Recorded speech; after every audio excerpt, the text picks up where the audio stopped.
गीता अध्याय 5 श्लोक 8 और 9। नैव किंचित करोमीति युक्तो मन्येत तत्त्ववित् पश्यन् शृण्वन् स्पृशन् जिगरन् अशनन् गच्छन् स्वपन् श्वसन्। अगला श्लोक श्लोक 9। प्रलपन् विसृजन् गृहीणन् उन्मिषन् निमिषन् अपि इन्द्रियाणि इन्द्रियार्थेषु वर्तन्त इति धारयन्। तत्त्ववित् युक्तः अर्थात तत्व को जानने वाला सांख्य योगी। यह श्लोक सांख्य योग अर्थात संन्यास योग के बारे में है। यह ध्यान रखना अति आवश्यक है, जिसे यहाँ पर तत्व से जानने वाला योगी बताया गया है। तत्त्ववित् युक्तः मतलब सांख्य योग या ज्ञान योग या संन्यास योग।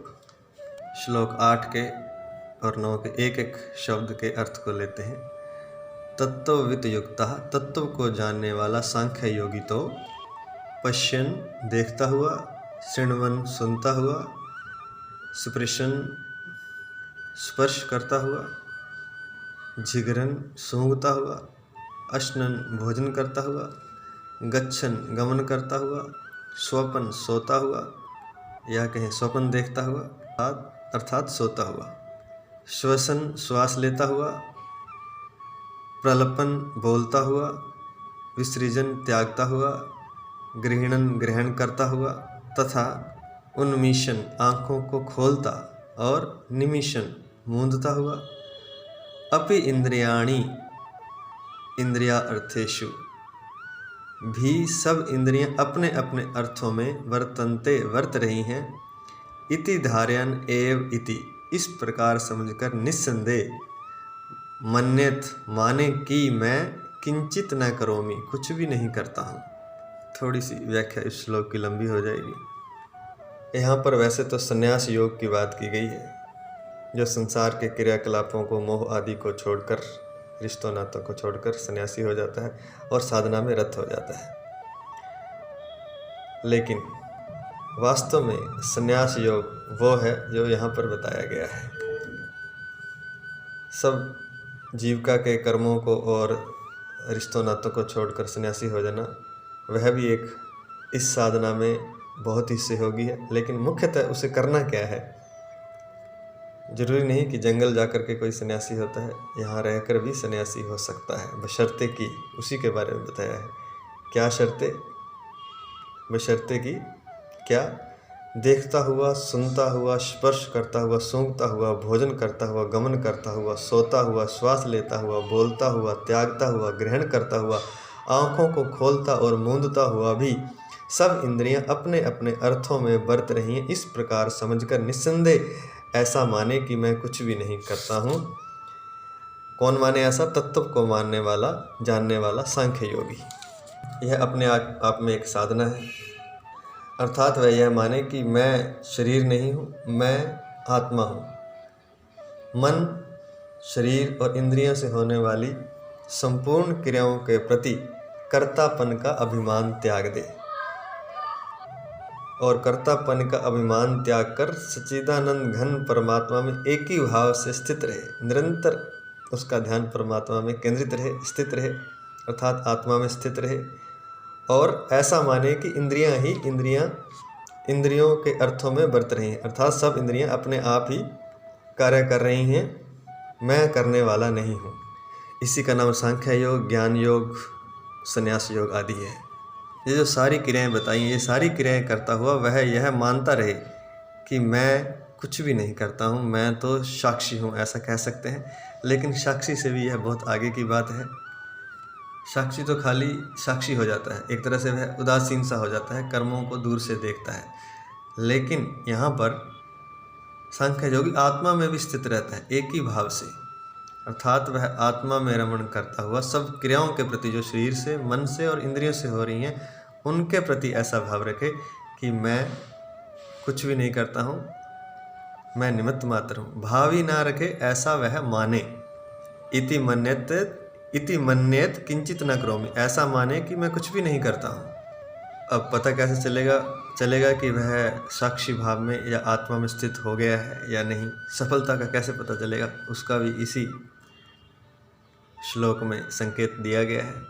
जैसे कि यहाँ लिखा है कि सोता हुआ, स्वपन अर्थात सोता हुआ भी जाने कि मैं कुछ नहीं करता हूँ, स्वप्न देखता हुआ जाने कि मैं कुछ नहीं करता हूँ।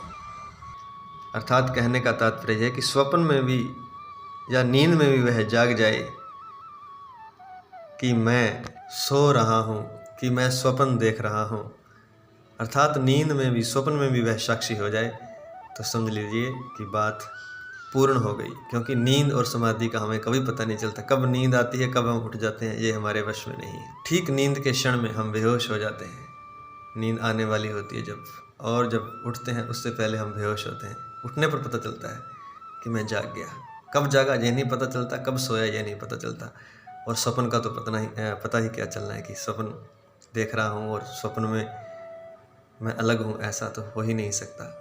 स्वप्न में तो हम एक रूप हो जाते हैं। जब हम स्वप्न देख रहे होते हैं तो ऐसा लगता है कि मैं ही हूँ, मैं स्वप्न नहीं देख रहा हूँ, मैं वास्तविकता में ऐसा कर रहा हूँ। लेकिन जब कोई यह जान लेता है कि मैं स्वप्न देख रहा हूँ, तो वह साक्षी हो जाता है, तो वह अपनी आत्मा में स्थित हो जाता है और उसकी स्वप्न और उसकी नींद और उसका स्वप्न समाप्त हो जाते हैं।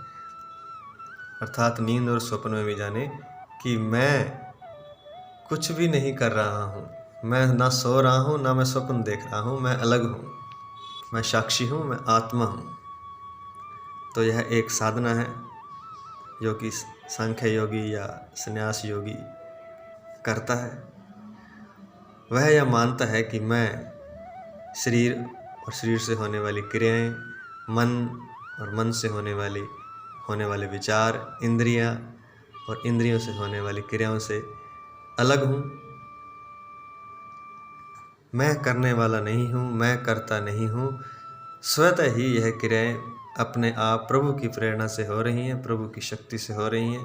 प्रभु जो भीतर बैठा है वही सब कुछ करवा रहा है। मैं केवल मात्र दृष्टा हूँ, साक्षी हूँ, आत्मा हूँ। और इस तरह से मानता हुआ वह परमात्मा में, सच्चिदानंद घन परमात्मा में जब स्थित हो जाता है तो वह सांख्य योगी है। सच्चिदानंद घन परमात्मा की व्याख्या हम पिछले अध्यायों में कर चुके हैं, जो सत्य, चित्त और आनंद का घनीभूत रूप है। परमात्मा या आत्मा उसे कह सकते हैं। अब इसे एक और उदाहरण से भी समझ लेते हैं कि वह आत्मा में स्थित होना या साक्षी होना किस प्रकार से होगा, या इन क्रियाओं से वह अलिप्त कैसे रह सकता है। तो उसके लिए एक उदाहरण है सूर्य का। सूर्य की शक्ति से, सूर्य की किरणों से पृथ्वी पर या पूरे ब्रह्मांड में जीवन चलता है।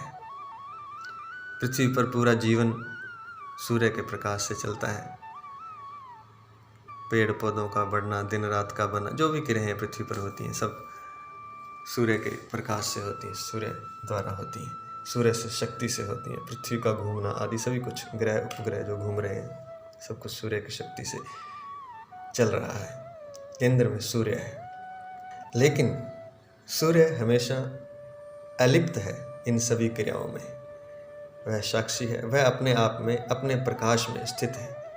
सूर्य एक अलग शक्ति, अपनी शक्ति में स्थित है, उसमें से शक्ति निकल रही है, लेकिन वह अपने में स्थित है और उस शक्ति से अनेक क्रियाएं हो रही हैं पृथ्वी पर, ब्रह्मांड में, पर वह उन सब का साक्षी है। वह उन सब क्रियाओं में लिप्त नहीं है। हालांकि करने वाला वही है, हो उसी सूर्य के द्वारा हो रही हैं, लेकिन वह उन सब क्रियाओं से निसंग है, दूर है, साक्षी है, दृष्टा है। जो सूर्य की तरह हो जाता है वही सच्चा सन्यासी है।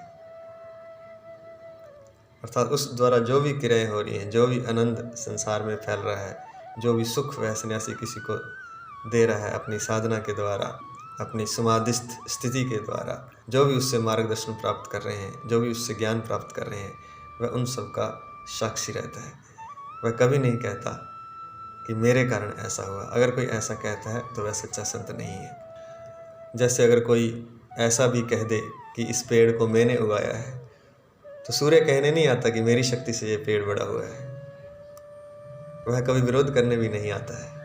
वह अलिप्त साक्षी हमेशा सनातन से साक्षी है और उसके द्वारा क्रियाएं हो रही हैं, लेकिन वह कहीं भी बाधा नहीं डालता है, ना अपने होने की उपस्थिति को दर्ज करवाता है और ना किसी बात का वह विरोध करता है। जल में कमलवत। जय श्री कृष्ण।